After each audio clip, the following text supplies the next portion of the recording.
Hey folks, this is Glowmag, aka Slackerbro here, and I'm here with another GBO 2 video with commentary, and this one is going to be on tips on how to use melee units, or raid units as they are officially called now. I'm using the level 1 Pixie, and I'm going to mention some things specific to the Pixie, but also that are universally applicable to all melee units, as I prefer to call them. So first off, I'm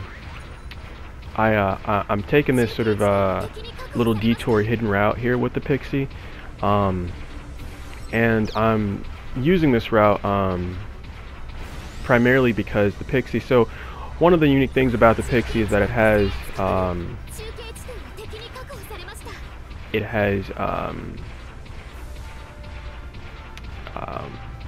stealth, and so its stealth is sort of built into its design, as in one way you can look at it, it's a form of compensation, because the Pixie has pretty low defense. It can be taken out very easily by, like, you know, a general unit, or other units, with, like, you know, beam rifles or ballistic weapons. So one of the main things about using the Pixie is that you don't want to go out into the front lines of the battlefield as you would if you were using a general purpose suit, or maybe other melee suits that have better defense. With the Pixie, you want to sneak up on enemies, you want to stay out of sight, sneak up on enemies, and take them out stealthily, and then retreat, you know, back somewhere hidden where they can't see you, because of your stealth ability won't allow them to pick you up on their radar unless they have the ability that allows that. Some mobile suits do. Another mistake I make here is that I just kind of target whoever I saw. With melees in general, my recommendation is that you factor in the rock paper scissors system of GBO, which is supports do more damage to general purpose suits and receive more damage from melee suits. Melees do more damage to supports, receive more damage from generals. Generals do more damage to melees, receive more damage from supports. I think that's a really important thing to factor in, regardless of what mobile suits you're playing with. And I think, just from my observation, I see a lot of people who don't factor that in. They just kind of start targeting whoever they see, and with little or no concern for the typing. With melees, I feel as if that supports units should be your primary target. The first thing you do is target them. Once they're off the battlefield, then go after whatever opponent you see. You know, maybe somebody who's low on health, maybe somebody who's close to you, but support should be your primary target. You should antagonize them the entire match. If you're taking out the enemy team support consistently every match and not giving them the opportunity to target your teammates general purpose units in particular, then I think you're doing a good job as melee. However, on the flip side, if you're not doing that, if you're just randomly targeting anybody, and or let's say you're going out to, like, the front lines and just fighting with the general support units, and you're not focusing on the enemies, if you're targeting the general purpose units and you're not focusing on the enemy support units, then you're not doing as good of a job with playing melee, in my opinion.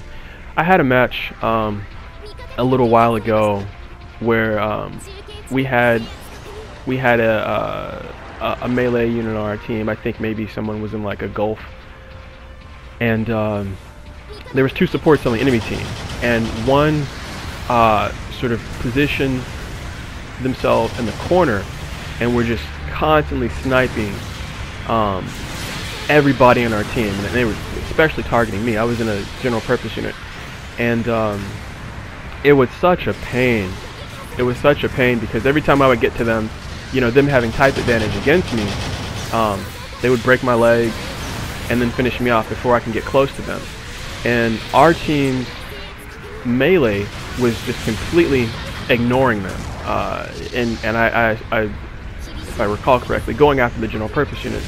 And that's, you know, to me a really bad move to make, so I just advise don't do that. Another good thing is to always capture the respawn points. When our match first started, I would normally capture the respawn points closest to us, just because a lot of times you can't depend on other players to do it. But I think it's really important to do so because having more places where you can respawn is always beneficial. You never know where the battle might move to, and you want to have as many respawn points as possible. But also because of the ability to do support strikes, or the ability to prevent your enemy from doing support strikes against you if you have all the respawn points captured, like we previously did. They just retook, I think that's respawn point D or O. But you know, if you have all the respawn points captured, then they can't do support strikes against you, and that's really beneficial. Another thing is that they can't push you back to your base, which can really turn the tides of the battle. If you have your enemy pushed back to their base or vice versa, that usually gives that usually gives an advantage to whoever has the enemy kind of confined to a small area. So another mistake I was making is that I just kept coming in and going directly over to their where the enemy is kind of huddled together, instead of thinking of like more strategic ways to like approach them. This is something I don't recommend. What I could have done here was look to see where their support was and target their support. Instead, this Gundam here, I think, killed me a couple times, and it kind of baited me in a way that I got somewhat pissed off at it and just kept going after that Gundam. That's not a good thing to do, and I advise against not doing that. That can very easily throw off your you know, you playing strategically and making good decisions. If you know, some enemy team member, some enemy on the other team kills you, and you know, it upsets you to the point where you just kind of go after them consistently for revenge, you're like usually ignoring everything else that's going on and just targeting that one person, and that's not really a good idea. So that's about the end of this, and I hope I didn't ramble too much and provided some interesting information about playing with melee units. So